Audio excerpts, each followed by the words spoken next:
নমস্কার। আজকে আমাদের আলোচনার বিষয় হলো দ্বাদশ ঘর অর্থাৎ ব্যয়ঘর।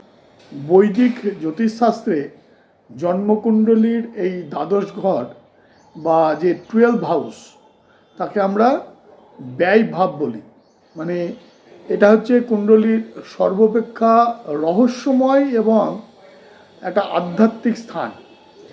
এই ঘরটি মূলত সমাপ্তি, ক্ষতি, অবচেতন মন, জাগতিক বন্ধন থেকে মুক্তির পথ এইসব নির্দেশ করে। এখন কালপুরুষ চক্রের শেষ রাশি অর্থাৎ মীন রাশি, যার কারক গ্রহ হচ্ছে বৃহস্পতি এবং কেতু। এই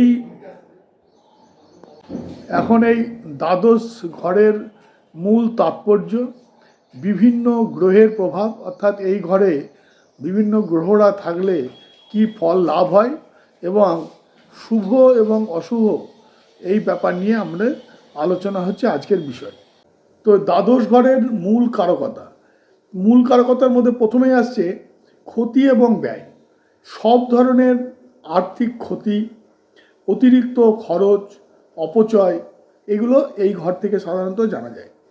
মোক্ষ এবং আধ্যাত্মিকতা, জাগতিক মোহ ত্যাগ, ঈশ্বর লাভ, ধ্যান এবং জীবনের অন্তিম মুক্তি বা মোক্ষ, সেটাও কিন্তু এই দ্বাদশ ঘর থেকেই আমরা জানতে পারি। নিঃসঙ্গতা বা বন্দি দশা, নির্জনতা, হাসপাতাল, জেলখানা, আশ্রম বা সমাজ থেকে দূরে কোথাও গিয়ে বসবাস করা বা থাকা, এইগুলো কারো জীবনে হবে কি হবে না সেগুলো কিন্তু এই ঘর থেকে জানা যায়। তারপরে বিদেশ যাত্রা, এই নিজ জন্মভূমি থেকে দূরে গিয়ে মানে কর্ম করা বা কর্ম লিপ্ত থাকা বা বিদেশ ভ্রমণ বা স্থায়ীভাবে বিদেশে বসবাস করা, তার আভাস কিন্তু আমরা এই দ্বাদশ ঘর থেকেই পেয়ে থাকি। আচ্ছা, মানুষের ভেতরে যে ভয়, অবচেতন মনে যে চিন্তা, তারপরে অনিদ্রা এবং স্বপ্নের গভীর চলে যাওয়া বা গভীরভাবে স্বপ্ন দেখা, এইসব যে নির্দেশ, সেটাও কিন্তু আমরা দ্বাদশ ঘর থেকে পাই। যদি আমাদের শারীরিক অঙ্গের কথা ভাবি, তাহলে আমাদের পা, বাম চোখ, তারপরে গোড়ালি, এইগুলো কিন্তু এই দ্বাদশ ঘর থেকে আমরা জানতে পারি। এখন আমরা দেখব যে এই দ্বাদশ ঘরে যে বিভিন্ন গ্রহের প্রভাব, অর্থাৎ বিভিন্ন গ্রহরা যদি দ্বাদশ ঘরে থাকে তাহলে কি ফল দেয়। প্রথমেই জানব যে দ্বাদশে যদি রবি থাকে তাহলে কি হয়।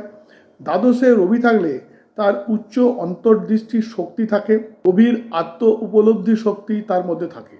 তবে সামাজিকভাবে তার মানহানির একটা আশঙ্কা থেকে যায়। আবার কখনো কখনো ডান চোখের কিছু সমস্যা জীবনে আসতে পারে।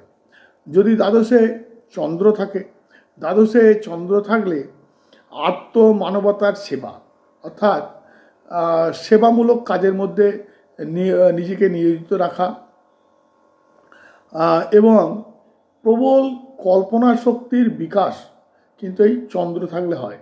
তবে একটা মানসিক অস্থিরতা, সিদ্ধান্তহীনতা এবং অতি আবেগপ্রবণতা তাদের মধ্যে কিন্তু দেখা যায়। যদি দ্বাদশে মঙ্গল থাকে, দ্বাদশে মঙ্গল থাকলে দান ধ্যান, আধ্যাত্মিক কাজে তার প্রবল শক্তি বা তার একটা প্রয়াস থাকে। তবে গোপনে তার শত্রু বৃদ্ধি হয় এবং দুর্ঘটনা বা আইনি জটিলতা তার জীবনে কিন্তু কখনো কখনো আসতে পারে। যদি দ্বাদশে বুধ থাকে, দ্বাদশে বুধ থাকলে গবেষণামূলক কাজ, লেখক, গুপ্তবিদ্যা এইসব বিষয়ে সে পারদর্শী হয়, কিন্তু তার মধ্যে পড়াশোনায় যে পড়াশোনার মনোযোগতার অনেক অভাব দেখা দেয় এবং তার কখনো কখনো নার্ভের সমস্যা কিন্তু জীবনে আসতে পারে। আর ব্যবসার ক্ষতিও হয়ে যাওয়ার একটা চান্স থাকতে পারে। যদি দ্বাদশে বৃহস্পতি থাকে, দেখুন আমি আমার অন্যান্য যে ভিডিওগুলো সেখানেও আলোচনা করেছি যে বৃহস্পতি এমন একটা গ্রহ, সে যে ঘরেই থাকুক না কেন সেই ঘরকে সে আলোকিত করে, অর্থাৎ সেই ঘরকে সে ভালো করে দেয়। তাই বৃহস্পতি যদি থাকে দ্বাদশে, তাহলে সে পরম ধার্মিক হয়, তার ঈশ্বর ভক্তি লাভ হয় এবং সে মানে তাকে রক্ষাকর্তা হিসেবে বলা যেতে পারে।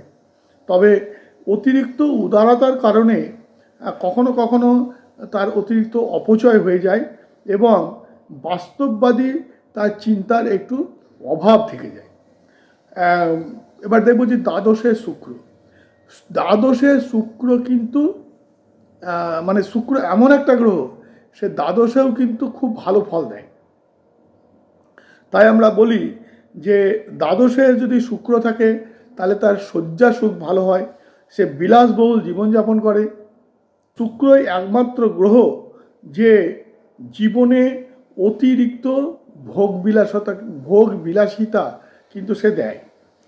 যদি দ্বাদশে শনি থাকে তাহলে নির্জনতার মধ্যে সে বাস করে, শান্তি লাভ করে, সে দীর্ঘায়ু লাভ করে।